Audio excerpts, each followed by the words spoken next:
C'est bien un flash que je vais faire, c'est-à-dire quelques minutes de présentation sur une manifestation qui s'est déroulée à Nîmes en juin et qui se renouvellera cette année, probablement à peu près à la même période en 2020.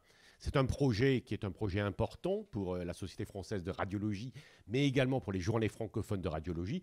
C'est un projet complémentaire, c'est un projet qui va à la suite de ce qui est fait, ce qui est réalisé au sein des journées francophones de radiologie. J'ai repris cette phrase de Jean-François Heder: par leur ampleur, les journées francophones de radiologie avaient besoin d'un grand espace de réflexion et de dialogue. Non pas que les choses ne se passent pas aux journées francophones de radiologie, mais par leur importance, il était important à la fois conceptuellement d'avoir une nouvelle étape de réflexion, d'échange, de rencontre, et c'est ce qui va se faire à Nîmes. Alors Jean-Paul Bérégy, qui en est l'animateur, le promoteur principal, nous dit que Nîmes est une ville absolument idéale, au carrefour de la France.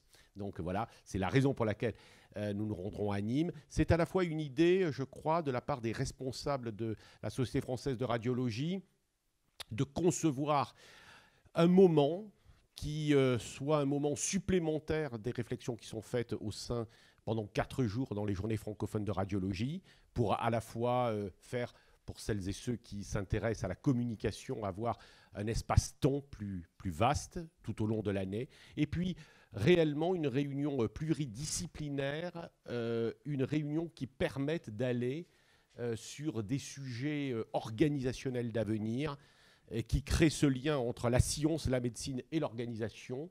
Et ce que nous avons abordé, et je suis là simplement parce que je vais modérer ces travaux à la demande de Jean-Paul Bérégy, de Jean-Michel Bartoli, Jean-François Médère, Anne Cotten, etc. On a parlé de démographie médicale, d'imagerie préventive, de valeur ajoutée du radiologue, des algorithmes en urgence. Enfin, vous voyez, tous ces sujets à la fois médicaux et scientifiques et qui sous-tendent en réalité l'avenir et les questions d'avenir de la radiologie, mais également, en fait, je crois, des réflexions profondes sur les métiers, sur l'organisation professionnelle de l'imagerie. C'était ça le grand enjeu. Et c'est un projet original parce que les radiologues de la Société française de radiologie ont voulu créer un moment particulier, original, qui permette une réflexion approfondie sur le développement de la profession et de la radiologie. C'est un événement qui est proposé aux radiologues pour construire leur avenir et qui place vraiment le radiologue, je crois, au centre, en tout cas c'est ce qu'il souhaite, au centre des parcours et du pilotage des parcours de soins. Et puis c'est un moment convivial d'échanges, à la fois de tables rondes que j'ai animées, mais aussi d'ateliers. Et voilà quelques éléments de ce programme en 2019.